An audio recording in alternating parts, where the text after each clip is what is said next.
అందరికీ వందనాలండి. ఇబ్బందిగా వందనాలు చెప్తున్నారు కదా, నేను ఇబ్బందిలోనే ఉన్నాను.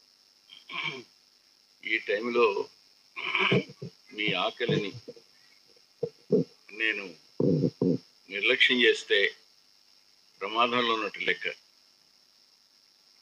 సమయం 2 అయింది అవుతుంది. షుగర్ పేషెంట్స్ ఉంటారు. నేను టైం లిమిట్ లేదని తమ్ముడు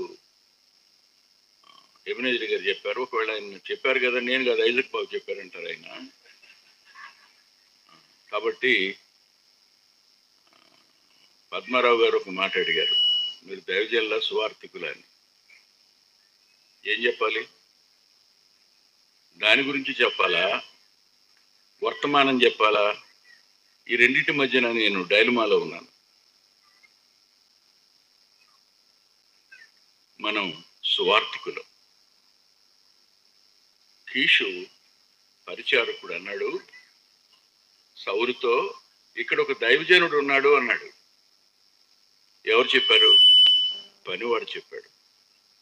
షునేమీరాలంది, మన ఇంటికి వచ్చుచూ పోవచ్చున్నవాడు భక్తిగల దైవజనుడు నేను ఎరుగుతును అంది. ఎవరు చెప్పారు? పరిచయస్తులు చెప్పారు. అంతేకాదు,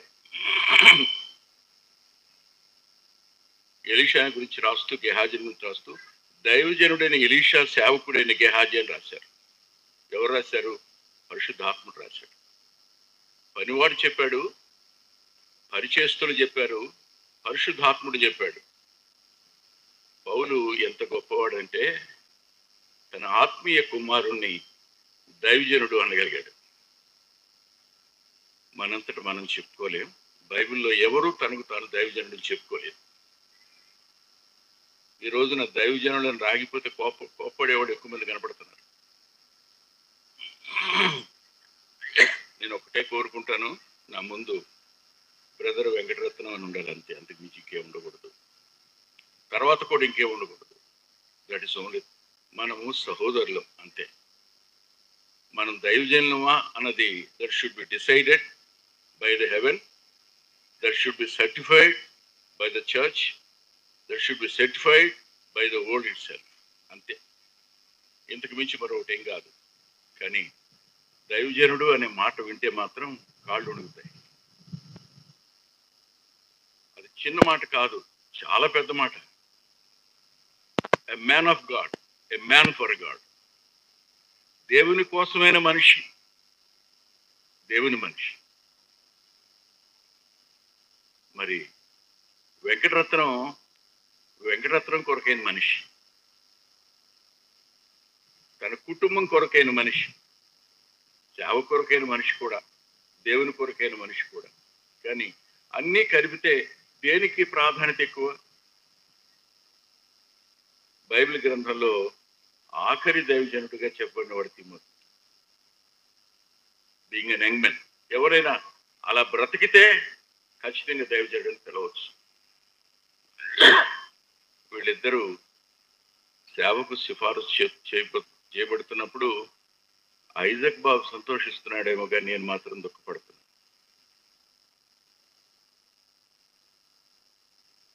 I'm not feeling well. Why? Because the circumstances in our state or in our country is completely against the Christianity. At that time, they are going to be dedicated for the service of the Lord. ఇలాంటి క్లిష్ట పరిస్థితుల్లో దేవుని కొరకు తమను తాము ప్రత్యేకించుకోవడానికి వారు ఇష్టపడితే, ప్రత్యేకించడానికి నా వెనుకున్న నా తోటి దైవ సేవకులు సిద్ధంగా ఉన్నారు. ఇక్కడ ఉన్న సేవకులు సిద్ధంగా ఉన్నారు. వాళ్ళు సిద్ధం, వీళ్ళు సిద్ధం. కానీ పరలోకం ఆమెన్ అంటే అది స్థిరం, మర్చిపోవద్దు. సరిగ్గా నేటి దిన పరిస్థితులు ఎలా ఉన్నాయంటే, ఏలియా కాలపు పరిస్థితులు నేటి దినాన్ని ఉన్నాయి. నేను జెస్సీకి చెప్పేది ఏమిటంటే, don't depend upon your father, depend upon heavenly father. తాతయ్య ఒంటరిగా వచ్చాడు, ఒక్కడే వచ్చాడు. ఓ పల్లెటూరు, ప్రార్థన తప్ప, బైబిల్ తప్ప ఇంకేం తెలియదు ఆయనకి. అలాంటి కడుపున ఐజక్ బాబు పుట్టడం, ఆయన కడుపున మీరు పుట్టడం, it is a privilege, heavenly privilege. అదే సేవను కొనసాగించడానికి ఆ ప్రమాణాలు కూడా చాలా అవసరం.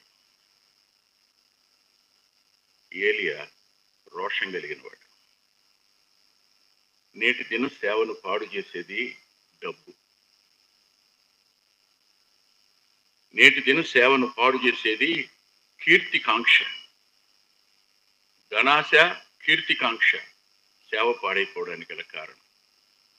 శరీరాశ ఎలాగైనా పాడు చేస్తుంది. ఈ మూడంతల ప్రమాదంలో మనం ఉండడమే కాదు, ప్రజలు దైవ విరోధ కార్యక్రమానికి తమను తాము ప్రతిష్ఠించుకుంటున్న కాలం ఇది. పరిపాలకులు సహితం క్రైస్తవ్యాన్ని తుడిచిపెట్టేయాలి అనుకుంటున్న కాలం ఇది. ఇలాంటి కాలంలో పరిచర్యకు అడుగు వేయడం, నేను అంటాను, మేము వెళ్ళిపోవడానికి సిద్ధంగా ఉన్నవాళ్ళం. మహిమకు అత్యంత సమీపంగా ఉన్నవాళ్ళం మేము. రేపే వెళ్ళిపోవచ్చు. వాళ్ళకి డెడికేట్ చేసిన వెంకటరత్నం రేపటి కొండకపోవచ్చు. I'm ready to go. కానీ మీకు వయసు ఉంది బాబు, మీకు భవిష్యత్తు ఉంది, మీతో దేవుడు ఉండాలి. దేవుడు మీతో ఉండాలి అని మీరు అనుకుంటే ఖచ్చితంగా మీ పరిశుద్ధతను మీరు కాపాడుకోవాలి. పరిశుద్ధతను మీరు కాపాడుకోకపోతే చాలా ప్రమాదం. గతం వెంటాడుతుంది సేవలోకి వచ్చాక. గత తప్పటడుగులు మనల్ని ఎత్తి చూపించడానికి కారణమవుతాయి. కానీ జీవితం గతాన్ని పూడ్చిపెట్టే అద్భుతమైన సాక్ష్యంగా ఉండాలి. మర్చిపోకండి. అంతేకాదు, ఒకే ఒక మాట చెప్తాను, please depend completely upon our heavenly father who called for his glory sake. ఆయన మహిమ కొరకు పిలిచిన పరలోకపు తండ్రి మీదనే సంపూర్ణంగా మీరు ఆధారపడండి. మర్చిపోతే మాట. ఏలియా రోషం కలిగిన వాడై ఎవరి దగ్గరికి వెళ్ళాడు? పరిపాలకుల దగ్గరికి వెళ్ళాడు. ఎందుకని? పరిస్థితి చూశాడు. సామాన్యుల మధ్య సేవ చేయడం సులువే, కానీ పరిపాలకుల మధ్య సేవ చేయడం so difficult. You are going to face those who are ruling today's nation. నేటి దేశాన్ని పరిపాలిస్తున్న వారిని ఎదుర్కోవడం కోసం మీ ప్రయాణం బాబు. మర్చిపోకండి.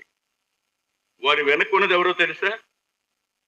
మనం పోరాడుతుంది శరీరులతో కాదు, వాళ్ళతో.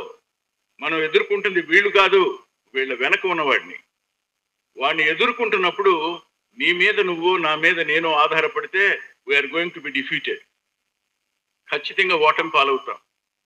మనం దేవుని మీద సంపూర్ణంగా ఆధారపడితే తప్ప గెలుపు అనేది సాధ్యం కాదు. జాగ్రత్త. ఆలోచించండి. ఏలియా బయలుదేరి రాజుల మొదటి గ్రంథం 17వ అధ్యాయంలో వెళ్ళాడు. ఎక్కడికి వెళ్ళాడు? ఆహబు అంతఃపురానికి వెళ్ళాడు. ఏముండాలి? బోల్డ్నెస్, కరేజ్, ధైర్యం ఉండాలి. ఎందుకో తెలుసా? అతని భార్య అతన్ని కొనేసుకుంది. ఇతను అమ్ముకున్నాడు, ఆమె కొనుక్కుంది. నేటి దినాన కూడా అధికారం అమ్ముడుపోయిన దినాలు ఇవి. నేను ధైర్యంతో ఈ మాటలు చెప్తున్నాను. అధికారం అమ్ముడుపోయిన దినాలు ఇవి. ఇలాంటి సందర్భంలో ఏలియా బయలుదేరి వెళ్ళాడు. ఏ కారణం చేత? అతనికి సొలొమోను యొక్క ప్రార్థన జ్ఞాపకం. తరాల వెంట ఎవరైనా దేవునికి విరోధంగా చేస్తే ఆకాశం మూయబడుతుంది అనే మాట ఆధారం చేసుకుని, ఎందుకు మూయవు ఆకాశాన్ని? నువ్వు వీళ్ళకి అధికారం ఇచ్చావు, నువ్వు వీళ్ళ కళ్ళు తెరవబడాలి అంటే ఆకాశం మూయబడాలి. ఆకాశం మూయబడితే వీళ్ళ కళ్ళు తెరవబడతాయి. అందుకు అతడు రోషంగా వెళ్ళి పైనుండి వాన చినుకు గాని మంచు బిందువు గాని పడదు అన్నాడు. ఈయన ఆ మాట చొప్పున అన్నాడు. అంటూ నేను ఎవరి సన్నిధిలో నిలబడ్డాను అన్నాడు. ఆహాబు రాజు, అతని సన్నిధి కాదు. అతడు అతని భార్య యెహోవా బలిపీఠాలను పడగొట్టిన వారు. అంత మాత్రమే కాదు, ప్రవక్తలను చంపిన వారు. ప్రవక్తలు దేశం విడిచి పరారైపోయారు. అలాంటి సందర్భంలో కూడా ఓబద్యా వంటి గృహ నిర్వాహకుడు ఒకడు ఉంటాడు తప్పకుండా. అతడు గుహలో 50 మందిని పెట్టి దాచి కాపాడేవాడుగా ఉంటాడు. అందులో ఏలియా లేడు.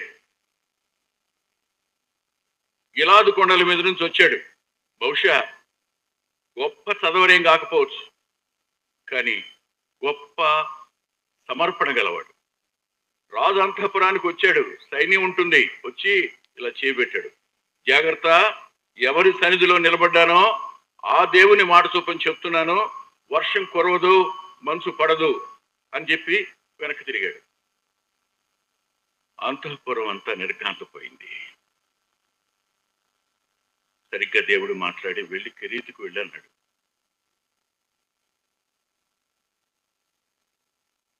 By the guidance of the spirit of God, by the guidance of the word of God, your journey should be continued.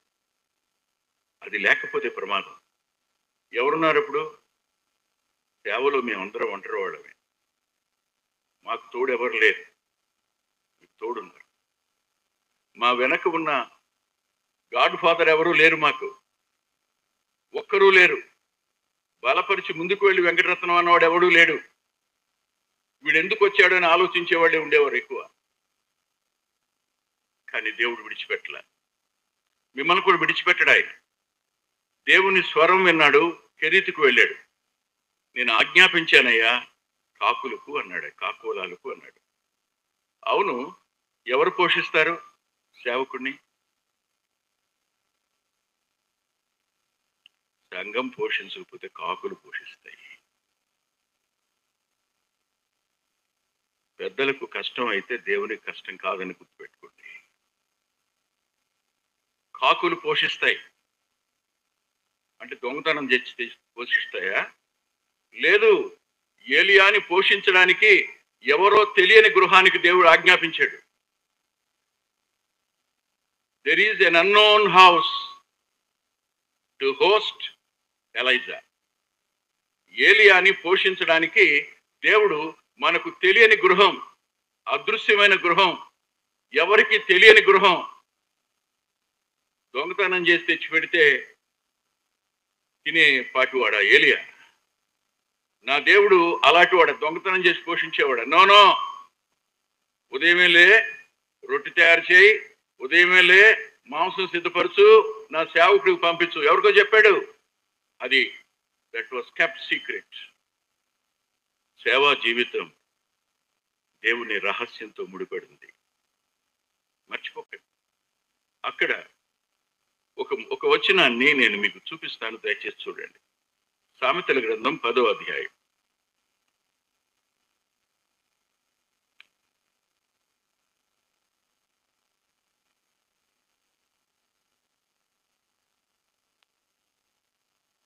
మూడవ వచనం. యెహోవా నీతిమంతుని ఆఖరి కొననీయడు. యెహోవా నీతిమంతుని ఆఖరి కొననీయడు. కెరీతు దగ్గరే కాదు, నువ్వెక్కడైనా ఉండు, నీ ఆకలి తీర్చేవాడు ఆయన. ఆశ్చర్యం. ఇది ఆశ్చర్యం. నాకు బాగా జ్ఞాపకం ఉంది. నా అనుభవానికి వచ్చి చెప్తాను వినండి. నేను మీటింగ్కి వెళ్ళాను. అది కర్ణాటక మీటింగ్. అది ఆరాధనలో పాల్గొనుకొని పొందాలి. పడుకుని బాగా నిద్రపోయా. 3 దినాల పాటు, క్షమిస్తారా, ఉదయం కూడిక, మధ్యాహ్నం కూడిక, రాత్రి కూడిక అయితే సేవకుడు ఏమైపోతాడండి? మనకు 3 కూడికలు లేకపోతే నిద్ర. మనకి కుర్రోళ్ళు మీరేం మాట్లాడటండి మీకు అంటారు. పెద్దోళ్ళు మాట్లాడేవాళ్ళు, పంచికట్లు వాళ్ళు, మేము గొట్టం ప్యాంట్లు వాళ్ళం, మొట్టమొదటి వాళ్ళం, చాలా ఎద్దేవ చేయబడేవాళ్ళం. 3 దినాలు మాట్లాడి మాట్లాడి మాట్లాడి అయిపోయింది నా పని. ట్రైన్ ఎక్కి పండుకున్నా నీకంతే స్పృహ లేదు. తెల్లవారుజాముకి సరిగ్గా సిమెంట్ ఫ్యాక్టరీ దగ్గరికి రావాలి నా ట్రైను. మెలుకు వచ్చి చూసా. ఆ టైం ప్రార్థన కూడా చేసుకోవాలి. ట్రైన్లో ఒక్కడు లేడు. ట్రైన్ అంతా ఖాళీ ఉంది. ఏమీ అర్థం కాల. ఎటు చూస్తే నేను ఒక్కడనే ట్రైన్ అంతట్లో. లేచి చూసా, నడిచి అంతా ఒక్కలేదు. ప్లాట్ఫామ్ మీద చూసా. ప్లాట్ఫామ్ మీద అందరూ పడుకుని ఉన్నారు. ట్రైన్ ఎందుకు ఆగిందో నాకు అర్థం కాల. మా ట్రైన్ అట ఆ స్టేషన్కి ముందు స్టేషన్ దగ్గరికి వెళ్ళేటప్పటికి ఆ స్టేషన్ నక్సల్స్ తగలబెడతాను. ఆ స్టేషన్ పోర్టరు 1 కిలోమీటర్ ముందుకు పరిగెత్తుకుని వచ్చి రెడ్ ల్యాంప్ వేసి ఆపి మీరు వెనక్కి వెళ్ళిపోండి అంటే ట్రైన్ వెనక్కి వచ్చేసి ఆగింది. ఈ ప్రాంతంలో, ఈ ఊర్లో అందరూ దిగి వచ్చి ఈ ట్రైన్ తగలబెడతారో అని బయట పడుకున్నారు. దాన్ని ఎవరు లేపల. లేచి చూసా. ఆదివారం సెల్ ఫోన్లా పాడా. ఆ రోజుల్లో నేను రావట్లేదని చెప్పడానికి కూడా లేదు. మందిరం సేవకి పెద్దలకు కానీ ఎవరు చెప్పడానికి లేదు. గుండెట్టు అంటుంది. చెప్పా పెట్టకుండా మానేశాడు. వెనకాల ఎవరైనా రద్దు చేయాలి కదా. ఏమి రెస్పాన్సిబిలిటీ అంటారు కదా. ఖచ్చితంగా అంటారు. సార్ అనుకుని ఉంటారా? మనమే తేలిక దొరికేది.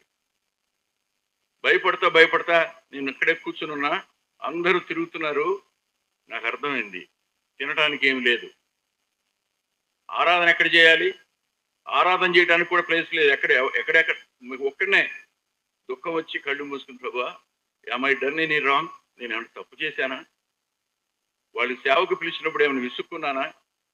వర్తమానం చెప్పేటప్పుడు ఎవరినైనా క్రిటిసైజ్ చేశానా? ఎవరిని గురించి అనుచితంగా ప్రవర్తించానా? ఇది ఆలోచించుకుంటా ఉన్నా. ఈలోగా ఒక వ్యక్తి వెళ్తే చూసి అన్నా అన్నాడు. ప్రాణం లేచి వచ్చింది. అతను రైల్వే ఎంప్లాయ్, హుబ్లీకి సంబంధించిన వాడు. రంగయ్య అతని పేరు. అన్నా ఫస్ట్ క్లాసులో 10 మంది ఉన్నామన్నా. ఇవాళ ఆరాధన ఎలా అనుకున్నామన్నా? మీరు కనపడ్డారన్నా, రండి అన్నా. పైకి వచ్చాడు. సూట్ కేసు తీసుకున్నాడు. ఫస్ట్ క్లాస్లో తీసుకెళ్ళాడు. నేనున్నది ఫస్ట్ క్లాస్ కాదు, వాళ్ళున్నది ఫస్ట్ క్లాస్.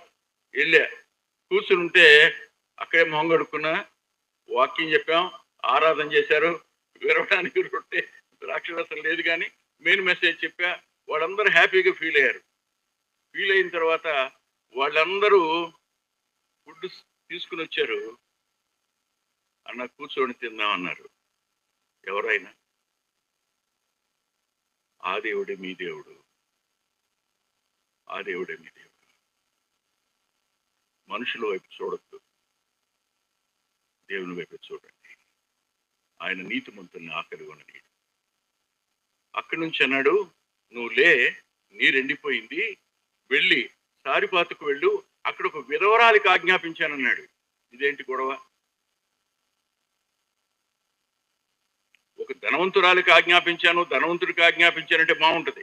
కరువు దినాల్లో విధవరాల దగ్గరికి పంపడం ఏంటినా? ఎక్కడికి పంపితే అక్కడికి వెళ్ళడానికి we must submit ourselves. సంసిద్ధత. తమ్ముడు చెప్పాడే సంసిద్ధత. సేవకుడు వెళ్ళడానికి సంసిద్ధుడుగా ఉండాలి. ఈ సంసిద్ధత లేకపోవడం అనేది చాలా సార్లు సోమరితనానికి కారణం. సోమరివాడు మాట వినడు. శరీరాన్ని సుఖపెట్టాలని ఆశించేవాడు ఎప్పుడు దేవుని మాటకు సంసిద్ధుడు కాలేడు. మర్చిపోద్దు సుమా.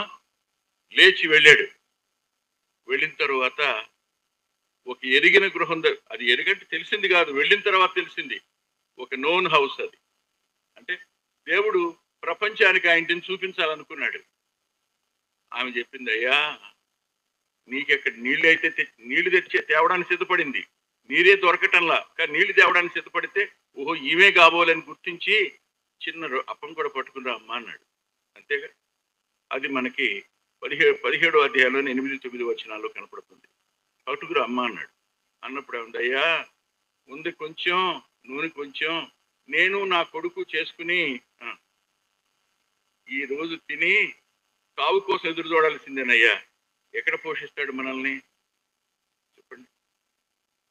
ఇరుకులో విశాలత కలుగు చేసి పోషించే దేవుడు ఆయన. ఇక్కడ ఉన్న సేవకులు ఎవరో సమృద్ధి గలవడం కాదు. ఎప్పటికీ ఈ రోజుకి మారు దినాహారం మాకిమ్మని అడిగేవాళ్ళమే. ఏ దినానికి ఆ దినం ఆయన ఇస్తాడు. వెళ్ళిన తరువాత, అమ్మా మొట్టమొదటి తీసుకుని రా కొంచెం అప్పం, నీ కరువు కాలంలో ఏ ఇబ్బంది రాదు. నమ్మింది ఆవిడ. ఎక్కడ పోషించబడ్డాడు? ఎక్కడ పోషించబడ్డాడు అంటే, గుర్తుపెట్టుకోండి, మన పోషణ వాళ్ళ జీవనాధారం అవుతుంది.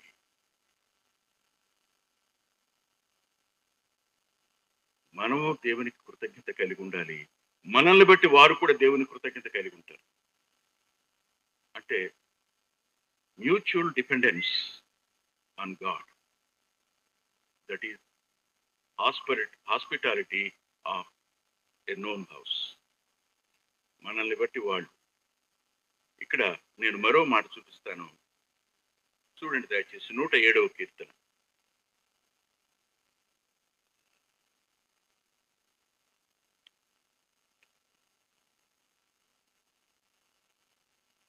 తొమ్మిదవ వచనం. ఏలయనగా ఆశగల ప్రాణమును ఆయన తృప్తిపరిచి ఉన్నాడు, ఆకలి కొనిన వారి ప్రాణమును మేలుతో నింపి ఉన్నాడు. తృప్తిపరుస్తాడు, మేలుతో నింపుతాడు. ఆలోచించండి, అక్కడ ఆమె పోషించడానికి సాధనంగా ఉపయోగపడింది. ఇతడు ఆ గిన్నె నిండి పొంగి పొరలడానికి కాకుండా ఎప్పటికప్పుడు సరిపోవడానికి తొట్టే ఆ గిన్నె. కానీ ఆ ఇంటి కొరత, ఆత్మీయ కొరత సేవకుని వల్ల తీర్చబడింది. ఆ బిడ్డ మరణం దగ్గర నా పాపాన్ని జ్ఞాపకం చేయడానికి వచ్చేవాని అంటే, ఎక్కడ నువ్వు పోషించబడడానికి దేవుడు పిలుస్తాడో అక్కడ వాళ్ళు పరిశుద్ధపరచబడతారు. They are going to be sanctified. పరిశుద్ధపరచబడతారు. పరిశుద్ధపరచబడమే కాదు, వారు దుఃఖ నివారణ పొందుతారు ఎడబాటు నుంచి కూడా. మర్చిపోవద్దు. ఇది రెండో విషయం. మూడవది, సేవలో మీరు చెప్పారే, మా అమ్మ మా నాన్న చూసి సేవకు రాకూడదన్నాం. ఇప్పుడు నా కొడుకు పరిస్థితి అదే పరిస్థితి. Same condition. పిలిచి వాక్యం ఇస్తే పెద్దలు చెప్తాడు, యవనస్తులకు చెప్తాడు, పిల్లలకు చెప్తాడు. కానీ ఎప్పుడైనా సేవ గురించి ఎత్తామా దండం పెడతాడు. మా నాన్నను చూసి కూడా సేవకు ఎవడు వస్తాడండి అంటాడు. నిజమే. మా పిల్లల్ని లగ్జూరియస్గా పెంచలా, కానీ వచ్చిన వారికి ఎవరికి తక్కువ చేయలేదు. వాడు చూశారు మా కన్నీళ్ళు, కానీ కన్నీరు చూసిన తరువాత కూడా దేవుడు మీరు దేవునికి సమర్పించుకున్నారు. కానీ ఎదురు దెబ్బలు తగలవని అనుకోకండి, బెదిరింపులు రావనుకోకండి, మనుషులు మన మీద తిరగబడరనుకోకండి. సేవ నల్లేరు మీద నడకలాగా తాగుతుందని అనుకోవద్దు. ఇది we are not walking on the red carpet, we are walking on a rocky road. రాళ్ళు శిలలు ఉన్న నేల మీద సేవకుని సువార్థికుని అడుగులు సాగి వెళతాయి. ఆయన రక్తం చిందించాడు, మనకి అదే పరిస్థితి వస్తుంది. అలాంటప్పుడు ఏలియా నిరాశపడ్డాడు. నిరాశలు ఎదురవుతాయి సేవలో, అద్భుతంగా ఏముండవు. ఇవాళ నాన్నకారులు మీరు వెళ్తున్నారు, ఆయన కాలినడక నుంచి కారు నడక రావడానికి ఎన్ని సంవత్సరాలు పడింది ఒకసారి ఆలోచించండి మీరు. ఊరికినే రాలా. ఇక్కడున్న సేవకులకి ఎవరికి మోటార్ సైకిల్ కూడా నడిచి, సైకిల్ వేసుకుని, టీవీఎస్ మీద, ఇవన్నీ కదా మన ప్రయాణం. కానీ నిరాశ వచ్చినప్పుడు చచ్చిపోలేవు. ఆత్మహత్య చేసుకోడు ఎవడు, మారు మనసు పొందినోడు. సేవకుడు ఎవడు ఆత్మహత్య చేసుకోలేడు. అడుగుతాడు, నన్ను తీసేసుకో బాబు. అదే చేశాడు. బదవృక్ష కింద కూర్చుని, ఇంక చాలయ్యా, ఇంకేం చేస్తాను నేను. అరేరే, అంత గొప్ప ఉద్యమం వచ్చిన తర్వాత కూడా ప్రజలెవరూ నిలబడరయ్యే. గుర్తుపెట్టుకో, ఆఖరి వరకు జనులు నీతో ఉంటారని, మీతో ఉంటారని ఎప్పుడు అనుకో. వెరీ ఫ్యూ పీపుల్ అంతే నిలిచేది. అందున ఒకే ఒక్క సేవకుడు ఉన్నాడంట, అతను కూడా విడిచిపెట్టి వచ్చాడు. ఇప్పుడు ఎవరు పట్టించుకున్నారు? ఒక అన్నోన్ హౌస్, కనిపించే ఇల్లు, సీన్ హౌస్, హెవెన్లీ హౌస్, పరలోకపు ఇంటిలో నుండి నిన్ను నన్ను పోషించేవాడు ఆయన. ఆయన తన దూతను పంపితే ఆయన వచ్చాడు, వచ్చి లేపాడంట. ఎవరిని? అడవిలో చావడానికి ఇష్టపడి పండుకున్నాడు. మృగం తిన్నా పర్వాలేదుగా, సంపూర్ణంగా అప్పగించుకుంటాడు ఆ క్రూర మృగానికి. అందుకు సిద్ధపడి వచ్చాడు. చేయి చాపితే కిందంతా సమాధులే. 40 సంవత్సరాల పాటు యాత్రలో అక్కడే పాతి పెట్టారు వాళ్ళ పితరులందరినీ. అక్కడే ఉన్నాడు. ఇప్పుడు నన్ను కూడా పాతి పెట్టేస్తే పోద్ది. ఈ బాధలు ఎవడబడతాడు? సేవ ఎంత అత్యున్నతమైందో అంత కష్టభరితమైంది. శ్రమ లేని సేవ లేదు, ఇబ్బంది లేని సేవ లేదు, ఎదిరింపులు లేని సేవ లేదు, కన్నీరు లేని సేవ లేదు. అలాంటి పరిస్థితుల్లో లేపి, అక్కడే నొప్పి ఉందంట. అంటే ఒక ఆయన వచ్చి అక్కడ నొప్పు చేసి రొట్టె కాల్చి నిద్రపోతానే ఉన్నాడు. ఈయన ఒక మాట చెప్పున, లేఖనంలో తన ప్రియులు నిద్రించుచుండగా ఆయన వారికి ఇచ్చుచున్నాడు అని ఉంటుంది. మీరు సేవలు చేశారు కదా, అరామీలో ఆ మాటకు మూలార్థం ఏముంటుందంటే నిద్ర కూడా ఆయనే ఇస్తాడట. నిద్ర కూడా ఆయనే ఇస్తాడు. ఆ టైంలో కావాలనుకున్న వాడికి నిద్ర ఎట్ట పడద్దండి? ఇచ్చాడు, నిద్ర ఇచ్చాడు. ఎంత నిద్ర ఇచ్చాడంటే దేవదూత వచ్చి అక్కడ ఆహారం సిద్ధపరిచినా కూడా లేచే పరిస్థితిలో లేడు. లేపి, బాబు లే లే లే. ఎవరు లేపుతారు? పరలోకం లేపి, నీ ఆకలి నాకు తెలుసు, తిను. నువ్వెవరని అడిగాడా? ఎవరు పంపారని అడిగాడా? రొట్టె ఎక్కడిదని అడిగాడా? ఎక్కడ చేసావు? ఏం అడగడవు. ఎందుకని? అంత నిరాశలోకి ఎడతాడు సేవకుడు ఖచ్చితంగా. కానీ పరలోకం విడిచిపెట్టేదని గుర్తుపెట్టుకోండి. లేపి, నీళ్ళబుడ్డి తల దగ్గర ఉంది చూడు, తాగు. అయిపోయింది. మళ్ళీ పడుకుని నిద్రపోయాడు. నిరాశ రెండంతలు అవుతుంది. అక్కడి నుంచి కదిలే మనసే లేదు. కానీ మరలా లేపి తిను అన్నాడు. మళ్ళీ తిన్నాడు. తిని పండుకుంటాడు. ఇక లేదు లేదు, ప్రయాణం చేయి, నీ శక్తికి మించిన ప్రయాణం ఉంది. గుర్తుపెట్టుకోండి, there is a journey before you that is beyond your strength. మీ శక్తికి మించిన ప్రయాణం ముందుంది. మీ జ్ఞానం, బైబిల్, వేదాంత విద్య ఇవేవి మీకు ఉపయోగపడవు. సంఘం నేర్పించే పాఠాలు బాబు వేదాంత కళాశాల నేర్పలేదయ్యా. విశ్వాసులు నేర్పే పాఠాలు బైబిల్ కళాశాలలు నేర్పలేవు. మర్చిపోకండి. మనం దేవుణ్ణి అత్యధికంగా తెలుసుకోవడానికి, దైవికమైన ప్రత్యక్షత మనకు కలగడానికి, వాక్యంలో నుంచి దేవుని స్వరాన్ని వినడానికి సంఘంలో పనిచేస్తే చాలు. మర్చిపోకండి. వెళ్ళాక ఆయన అడుగుతాడు, జ్ఞాని కదా ఆయన, ఏం బాబు ఇక్కడ ఏం చేస్తున్నావు అని. రమ్మంది ఎవరు? ఓరేపుకి రమ్మని పిలిచింది ఎవరండి? ఆయనేగా. తన దూతను పంపాడుగా, దూతగారేగా చెప్పాడు వచ్చి. ఆయన మాట వినేగా 40 దినాలు ప్రయాణం చేశాడు. వెళ్ళాడుగా, ఇక్కడ ఏం చేస్తున్నావు నువ్వు అంటాడు. అంటే నేను నీకు పంపింది ఎక్కడ? నువ్వు ఉన్నది ఎక్కడ? నువ్వే రమ్మన్నావు అంటే కుదరదేక అక్కడ. అప్పుడు అన్నాడు, అయ్యా స్వజాలి సేవకుని ఆక్రమించుకునేది ప్రమాదం. మనుషులు నీ మీద జాలి పడాలని అనుకోవద్దు, పరలోకం కూడా నీ మీద జాలి పడాలని ఆశపడద్దు. స్వజాలిని విడిచిపెట్టండి, దేవుని మీద సంపూర్ణంగా ఆధారపడండి. ఆయన అన్నాడు, ఒక్కడే ఉన్నానంటావేంటి నువ్వు? బయలుకు మోకాళ్ళకి ముద్దు పెట్టుకోకున్న వాళ్ళు 7,000 మంది ఉన్నారు, నువ్వు 7,001 అయ్యా అన్నాడు దేవుడు. సేవకులందరి జీవితాలు అలాగే ఉంటాయి. శేషంలో ఉండండి చాలు. శేషం రేపటి తరానికి గుప్పిడి విత్తనాలు. ఆ 7,001 శేషం అది అంటూ అంటాడు. వెళ్ళండి తిరిగి, ఎవరు నిన్ను భయపెట్టారో ఎవరి మాట నువ్వు పారిపోయి రావడానికి కారణమైందో వారికి తీర్పు ప్రకటించడానికి నువ్వు బయలుదేరు. అందుకనే అంటాడు, సువార్త ప్రకటించేవాడట విధేయత చూపించేవాడికి జీవ వాసనగానో, విధేయుడు కాని వారికి మరణ వాసనగానో ఉండడం. సువార్త ప్రకటించావు, అవల ఇప్పుడు వెళ్ళి తీర్పు ప్రకటించు.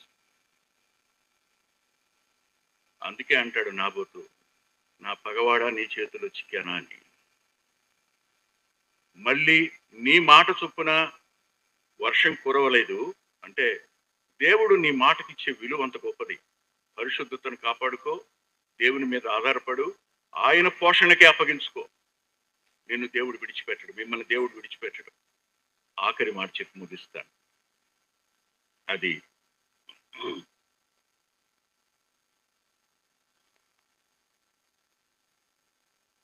కొలసి పత్రిక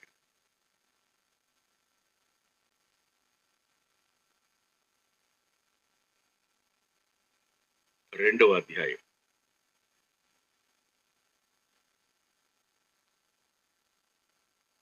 19వ వచనం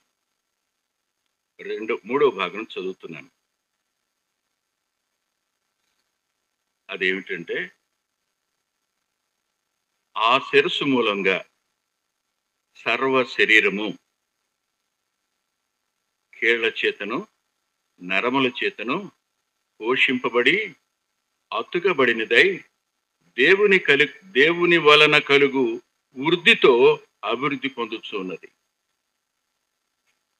మనం ఉన్నా లేకపోయినా దేవుడు మన తర్వాత సంఘానికి శిరస్సు ఆయన, కీళ్ళు ఎముకలు వీటన్నిటినీ ఆయనే పోషించి వృద్ధి కలుగు చేసి విస్తరింపు చేసేవాడు ఆయన చేస్తాడు.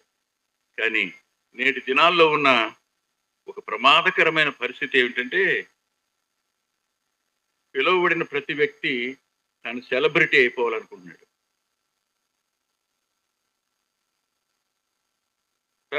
తన గురించి ప్రచారం చేసుకోవాలనుకుంటున్నాడు. దేవుడి మిమ్మల్ని పరిచయం చేయనివ్వండి, దేవుడి మిమ్మల్ని పైకి తీసుకురానివ్వండి. తనంతట తాను సెలబ్రిటీగా మారిన వాళ్ళందరూ ఒకరోజు కనపడరు. నాయన, దేవుడు పైకి తెచ్చిన వాళ్ళు శాశ్వతంగా కనపడతారు. వారి వల్ల వర్షం ఆగింది, వారి వల్ల వాన కురిసింది, పంట వచ్చేటంత వరకు చూసి అప్పుడు నిత్యత్వానికి ఊహ కందని విధంగా మరణించాలనుకున్నవాడిని లేదు, అగ్నిరథం మీద తీసుకుని వెళ్ళే సన్మానించే దేవుడు మన దేవుడు. మన కోసం ప్రాణం పెట్టినవాడు, మనతో సదాకాలం ఉండడానికి ఇష్టపడినవాడు పునరుద్ధానుడు. ఆయనకి మీ జీవితాలను సంపూర్ణంగా అర్పించుకోండి. సొంత ఆలోచన ప్రక్కన పెట్టండి, తలలో ఉంచండి, ప్రార్థన చేసుకుందాం.